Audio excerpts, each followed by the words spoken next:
तो स्टूडेंट्स, ये वीडियो ज़रूरी है क्योंकि इस वीडियो में मैं आपको बताऊंगा कि कैसे आप अपने 5 से 10 मार्क्स को बचा सकते हो।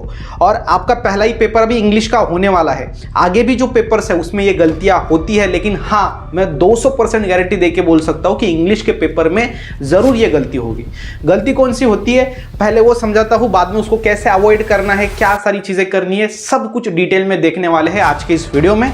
साथ ही साथ देखो, ज़्यादा सोचो मत। अब तक आपने जो भी पढ़ा, जितना भी पढ़ा, अब सोचो मत। अब जो है वो है। अगर आप ये सोचते रहोगे कि मेरा पढ़ाई हुआ नहीं है, कैसे मैं इंग्लिश में अच्छा स्कोर कर सकता हूँ, क्या एक दिन में मैं पूरा सिलेबस पढ़ के जाऊँगा, क्या एक दिन में मैं 80 मार्क्स कवर करूँगा, तो ये हो नहीं सकता। अब जितना पढ़ा है, जितना हुआ है, बस उसके ऊपर फोकस करो। लेकिन आज वीडियो में हम देखेंगे कि कैसे मार्क्स बचा सकते हैं।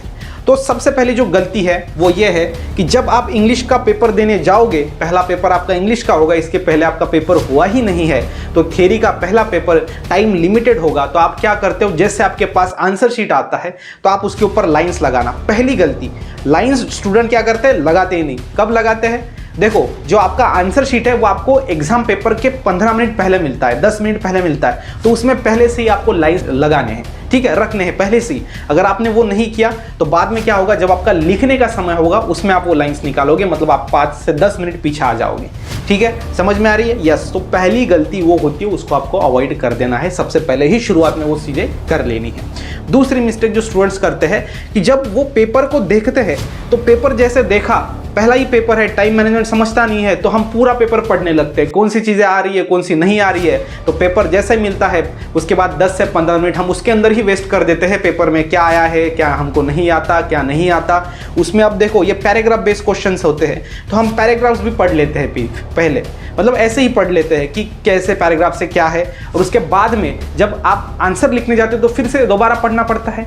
तो इसके लिए पहली गलती ये होगी आपकी, वो आपको नहीं करनी है कि जैसे ही पेपर आपका शुरू हो जाए आंसर लिखना शुरू कर देना है। हाँ, 2 मिनट में एक शॉर्टली स्पीडली पेपर को देख सकते हो क्या आया है क्या नहीं आया है, क्योंकि वो एक्साइटमेंट रहती है।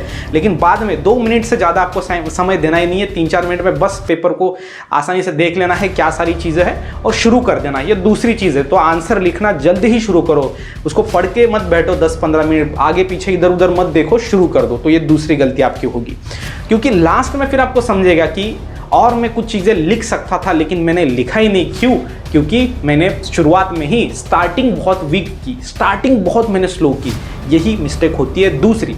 और तीसरी मिस्टेक मैं आपको बताना चाहूँगा वो ये है कि इंग्लिश का पेपर ले लो या फिर आपका मराठी का पेपर ले लो, उसमें क्या है, एक्टिविटी बेस्ड क्वेश्चंस होते हैं। एक्टिविटी बेस्ड क्वेश्चंस को जब आप पढ़ने जाते हो तो पूरे ताकत के साथ अटेम्प्ट करो। ऐसा नहीं है कि पढ़ के छोड़ रहे हो, क्योंकि वो दोबारा हम उसको नहीं कर सकते। तो पहली अटेम्प्ट में ताकत से पढ़ो, और उसमें क्या करो, आप राइटिंग स्किल को पहले सॉल्व करो। राइटिंग स्किल ज़्यादा मार्क का होता है और लास्ट में होता है। क्या होता है, हम शुरुआत से शुरू करते हो तो उसमें एक्टिविटी में भी हमारा बहुत सारा समय चला जाता है। बाद में जो राइटिंग स्किल है, जो ज़्यादा मार्क्स दे रहा है, ईजी है, उसको समय ही नहीं मिल पाता और वहाँ पे मार्क्स हमारे कम हो जाते हैं। और इधर 1-2 मार्क के जो क्वेश्चंस होते हैं एक्टिविटी बेस्ड, वो टाइम ज़्यादा लेते हैं, मार्क्स कम देते हैं।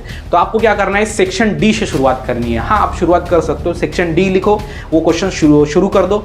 बाद में सेक्शन सी या फिर बाद में ABC कर सकते हो। ये चीज़ आपको क्या करनी है, अच्छे से ध्यान में रखनी है। आपके हर एक क्वेश्चंस को आपको सीक्वेंस वाइज लिखना है। अगर आप ये चीज़ों का ध्यान रखेंगे तो डेफिनेटली आपका स्कोर बढ़ेगा। आई होप ये वीडियो आपको मदद कर रहा होगा।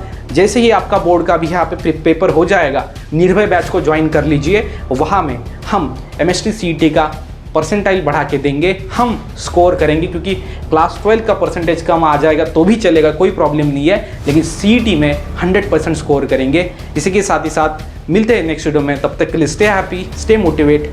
Thank you so much.